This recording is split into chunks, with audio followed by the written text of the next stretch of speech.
সুপ্রভাত ছোট্ট বন্ধুরা, আমার প্রিয় ছাত্রছাত্রীরা, তোমরা সবাই কেমন আছো? আশা করি সবাই ভালো আছো। আজকের অনলাইন ক্লাসরুমের বিষয় আমাদের পরিবেশ, পরিবেশের উপাদান, জীবজগৎ, একই রকম জীব যারা।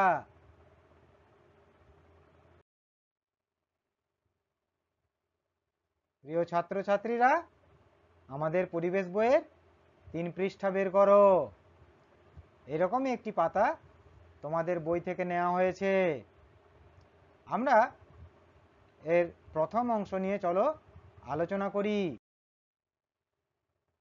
পরিবেশের উপাদান, জীবজগৎ, একই রকম জীব যারা। হীরামতিদের বাগানে কত পাখি আসে। ওর ঘুম থেকে ওঠার আগেই পাখিদের কিচিরমিচির শুরু হয়ে যায়। পায়রা, চড়াই, ময়না, টুনটুনি, শালিক, আরও কত রকমের নাম না জানা পাখি। কি তোমরাও তো অনেক পাখি দেখেছো?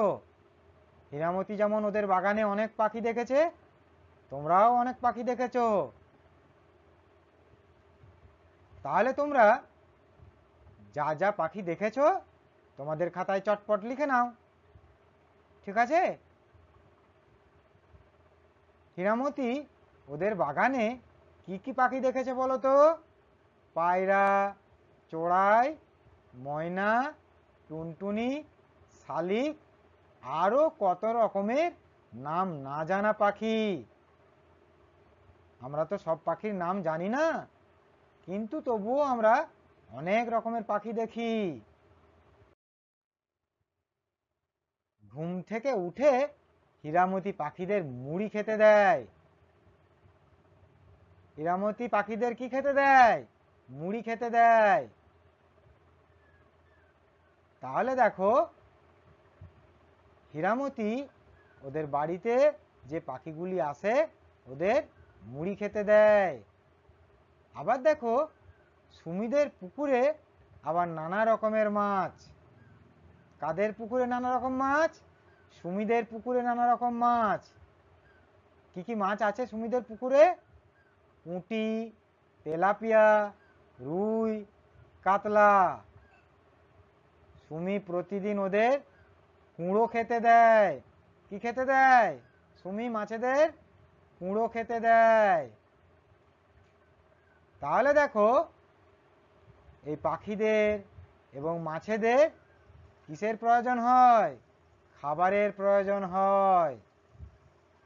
পাখিদের, মাছেদের বেঁচে থাকতে হলে খাবারের প্রয়োজন হয়। তাপস প্রতিদিন সকালে গরুদের মাঠে বেঁধে দিয়ে আসে। কেন বলো তো? কে বলতে পারবে?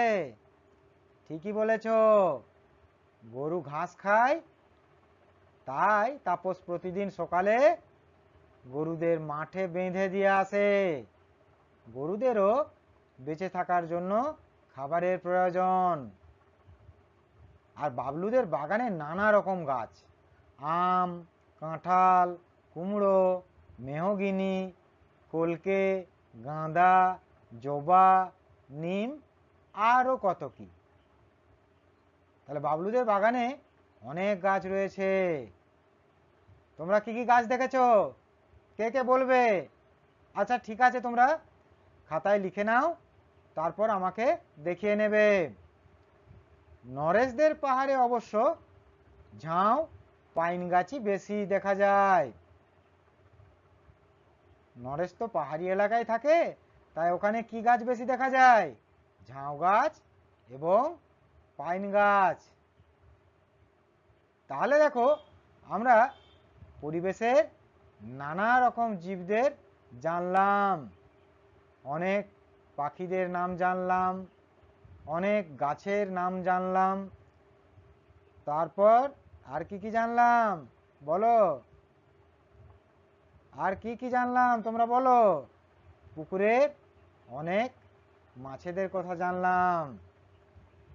তাহলে দেখো, এই প্রত্যেকটি প্রাণীর বেঁচে থাকতে হলে কিসের প্রয়োজন? খাবারের প্রয়োজন। চলো আমরা এর পরের অংশে চলে যাই, দেখি পরের অংশে কি রয়েছে।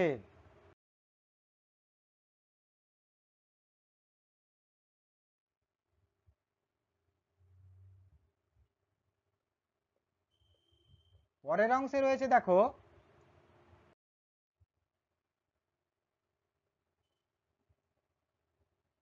নিচে বিভিন্ন ধরনের জীবের নাম লেখা আছে। তোমরা দলে আলোচনা করে ওদের নিচের ছকে সাজানোর চেষ্টা করো।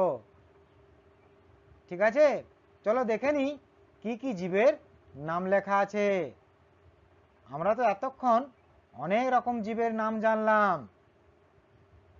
দেখি কে কে বলতে পারো কি কি জীবের নাম জেনেছি।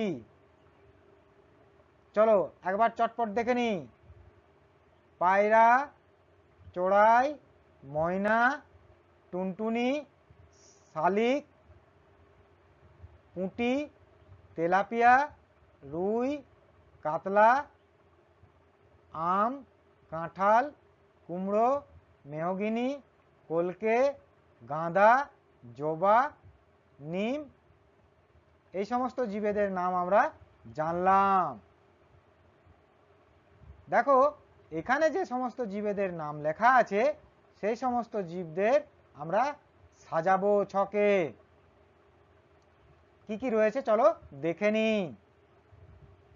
থানকুনি, ব্যাঙ, সজনে, গোরান, বাঘ, শকুন, শিমুল, ব্যাঙের ছাতা, মশা, গন্ডার, হরিণ, হাতি, শ্যাওলা, গরু, ভালুক, পেয়ারা, পাইন, ফার্ন, মানুষ, শাল।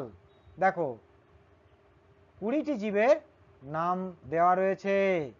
এগুলোর থেকে আমরা একই রকমের যারা তাদেরকে আমরা এই নিচের ছকে সাজাবো। চলো আমরা সবাই চটপট সাজিয়ে নিই। এই 20টি জীব আমরা এই নিচের ছকে সাজাবো। দেখো ছকটির একদিকে রয়েছে উদ্ভিদ, একদিকে রয়েছে প্রাণী। একদিকে রয়েছে উদ্ভিদ, একদিকে রয়েছে প্রাণী।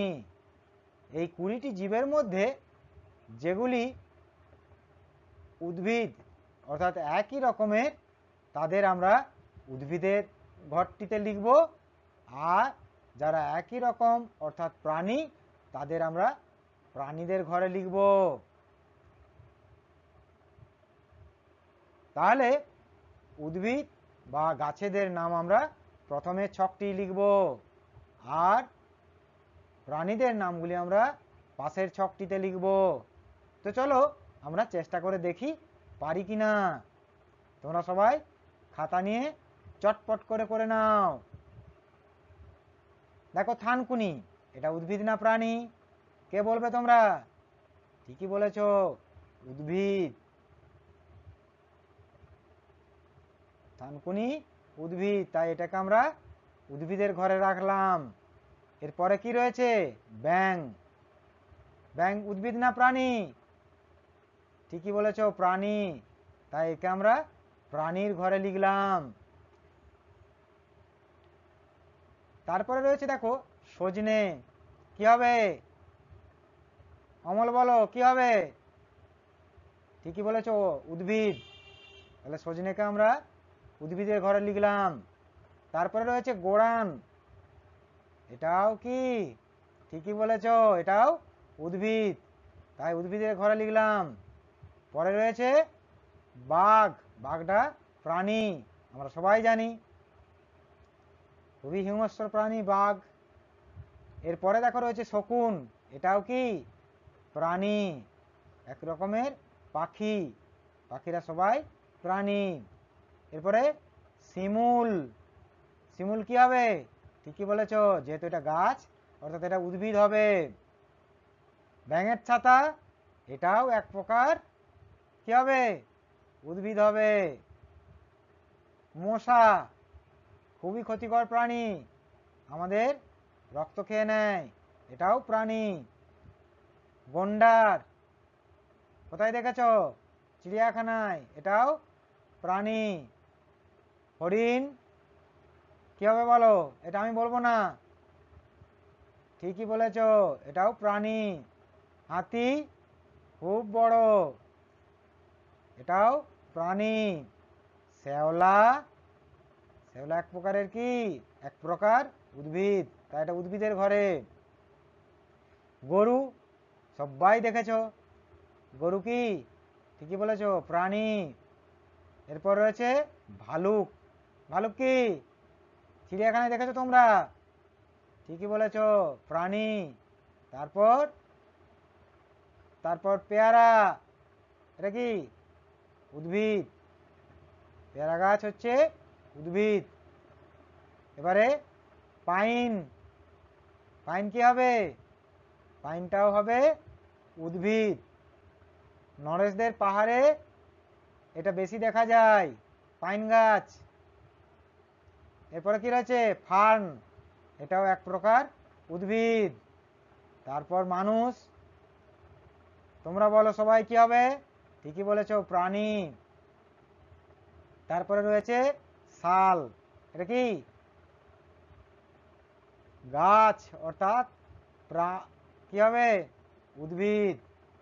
শাল কিন্তু প্রাণী নয়, উদ্ভিদ। শাল গাছ, শাল গাছের জঙ্গল রয়েছে, বাঁকুড়া মেদিনীপুর গেলেই তোমরা দেখতে পাবে। তাহলে আমরা ছকটা সাজিয়ে নিলাম, তোমরা সবাই আশা করি খাতায় করে নিয়েছো।